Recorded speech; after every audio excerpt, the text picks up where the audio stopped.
Bonjour à tous, c'est Claire, bienvenue dans cette vidéo où je vais vous présenter un petit peu les jeux, tarot et oracle et les livres, plus d'autres choses vous allez voir, avec lesquels j'ai plus particulièrement travaillé pendant ces mois d'automne.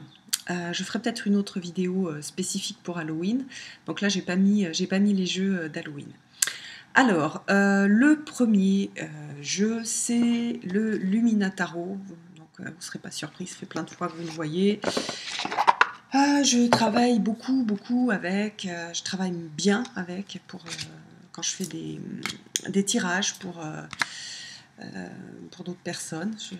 En ce moment, je l'utilise presque exclusivement pour les autres. C'est un jeu avec lequel j'ai une super belle connexion que je trouve magnifique. C'est un jeu auto-publié. Voilà, donc c'est un peu pour moi un jeu de base. C'est un peu comme l'Anaka Tarot. C'est des jeux avec lesquels j'ai créé un lien important et avec lesquels voilà, c'est très facile pour moi de tirer les cartes. Donc ça c'est le premier. Un autre tarot avec lequel j'aimerais bien un peu travailler, et d'ailleurs je ne sais pas encore comment je vais faire, c'est-à-dire que pour mieux connaître mes jeux, j'ai tout un tas de petits exercices que je fais avec. Je me demandais si je faisais pas des petites vidéos pour vous faire partager ça, comme ça vous pouvez voir quel type d'exercice vous pouvez faire aussi pour connaître vos jeux. Il faut que je vois si j'ai l'énergie pour le faire. Donc en fait c'est le Wild Unknown Tarot.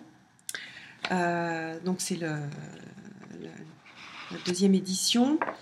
Je l'ai reçu il n'y a pas très longtemps. J'ai juste beaucoup passé de temps à regarder les cartes, mais vous voyez, je les ai même pas mélangées. Voilà, en fait, j'ai besoin de temps avec ce jeu. Et il a un côté il a un côté chamanique, je trouve. Et donc, c'est vraiment des périodes, l'automne, où il commence à faire plus frais, où voilà, on va dans les bois, on va ramasser des choses. Enfin, je vais ramasser des choses dans les bois. J'avais fait en automne, même en fin d'automne, j'avais fait une hutte à sudation et j'avais eu pas mal de visions, de retour à la terre, de refaire partie du terreau. Et donc chaque automne, j'ai ça qui remonte. En parallèle, donc sur des tarots aussi, enfin sur un tarot aussi que j'ai reçu il n'y a pas très longtemps, que j'aime beaucoup. Je vous montre le livre, c'est le Dreams of Gaia. Je sais qu'il y a pas mal d'entre vous qui allaient le regarder aussi. Donc je vous montre un peu, même si je fais la review il n'y a pas très longtemps, le type de carte qu'on a. Donc j'aime beaucoup l'artiste. C'est un tarot, mais avec comment dire, c'est un tarot avec dont elle s'est approprié un peu le système. Elle a fait des modifications. Il est super intéressant et puis il est agréable parce qu'il est très coloré. Donc hop, je le remets dans la petite pochette que j'ai achetée à Barcelone. Je vais travailler aussi avec lui. Donc ça me fait deux tarots de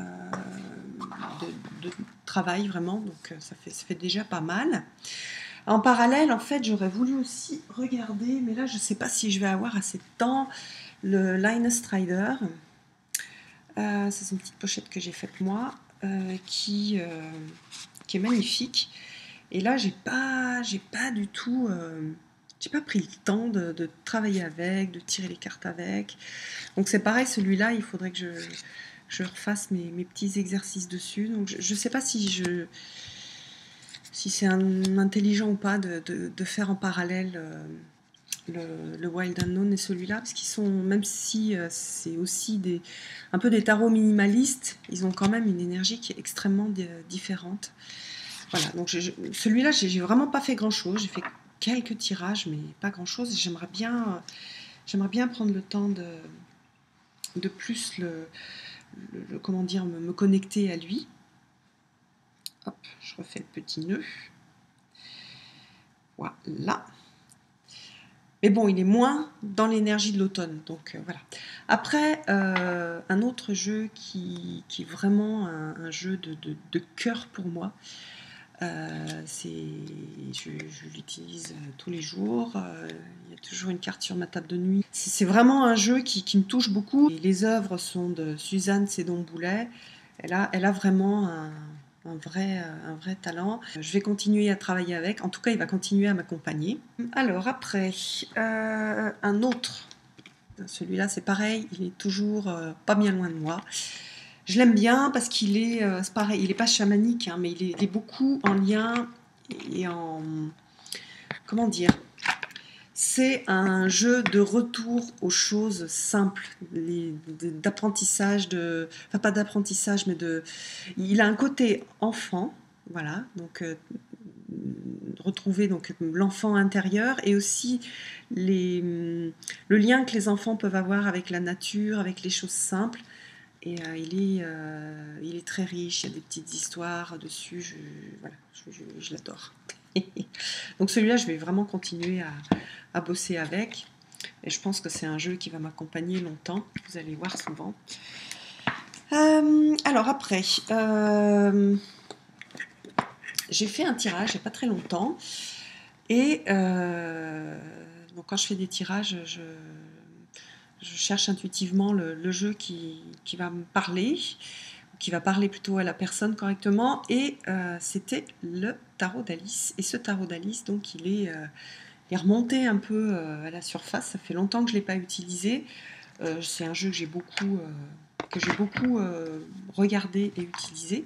Mais ça fait un petit moment que je ne l'ai pas, sorti. C'est une réinterprétation du tarot.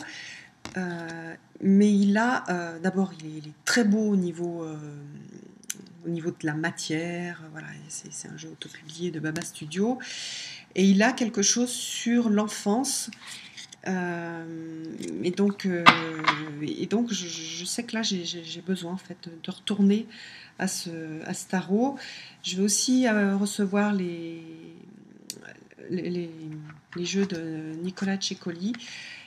Dans ces jeux-là, en fait, il y a quelque chose de l'enfance, mais pas que de l'enfance innocente, c'est-à-dire le côté dur de l'enfance et du fait de grandir. Et comme je suis en train de bosser au niveau psychologique un certain nombre de choses qui sont en lien avec l'enfance, en fait, ces jeux-là, voilà, ils m'appellent et je sens que je peux avoir des réponses et puis comment dire, c'est des supports de réflexion qui vont être...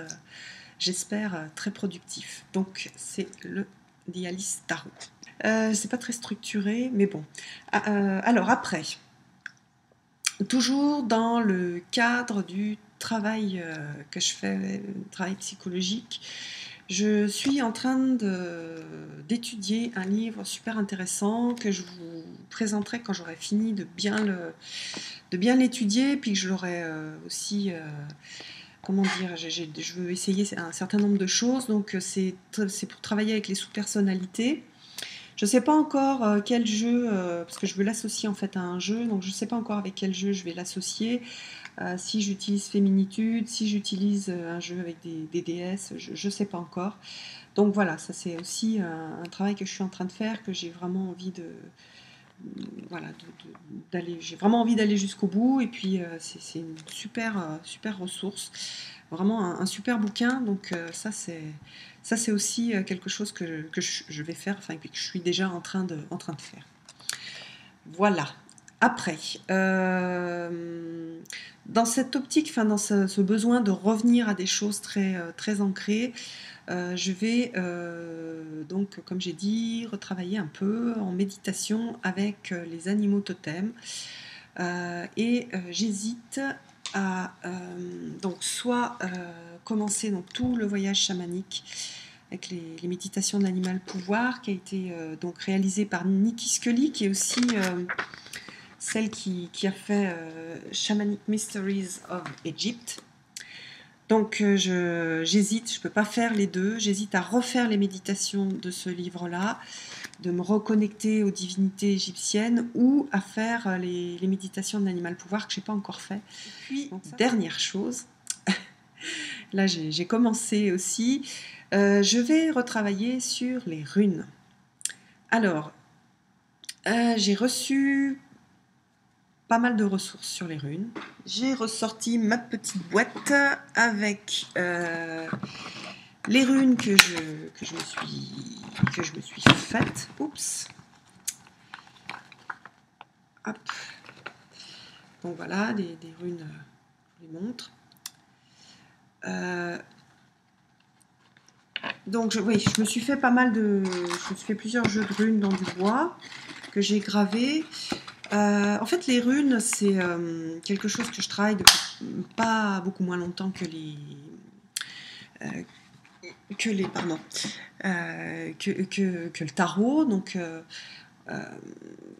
pour bien comprendre le système de runes, il faut un peu s'immerger aussi dans la pensée des peuples nordiques. J'avais pas eu jusqu'à présent de ressources, j'avais pas de livre qui me permettait de bien me lancer là-dedans. Donc je l'avais fait plus en intuitif, j'avais un peu, je vous montrerai après les livres, j'avais regardé un peu ces livres, il y a aussi une ressource gratuite sur internet sur les significations des runes. Donc je les ai fait comme ça en fait, en regardant, comment dire, en étudiant la signification et en gravant en même temps, donc en essayant de m'imprégner de la rune. Mais ça m'a pas suffi en fait pour avoir une vraie connexion. Et puis là j'ai reçu en fait deux choses, un coffret que je vous présenterai et un livre de René Kerr, je crois qu'il s'appelle, qui est vraiment super, que je suis en train de lire et qui je trouve permet de beaucoup mieux se relier au système des runes. Alors pour moi c'est un peu un retour aussi à mes racines, parce que j'ai des racines bretonnes et normandes, et que par exemple la Normandie elle a été donnée aux Vikings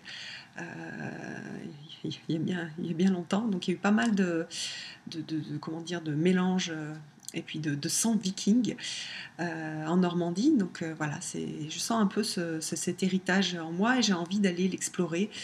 Et voilà, puis c'est quelque chose de très sympa et qui pour moi est vraiment, parce que là on est sur des runes en bois qu'on va graver, donc il y a quelque chose de très, il y a un esprit que je retrouve dans le chamanisme indien, un esprit comme dans le chamanisme indien que je retrouve. J'espère que cette vidéo vous aura plu, puis je vous donne rendez-vous pour une prochaine vidéo. Bye bye!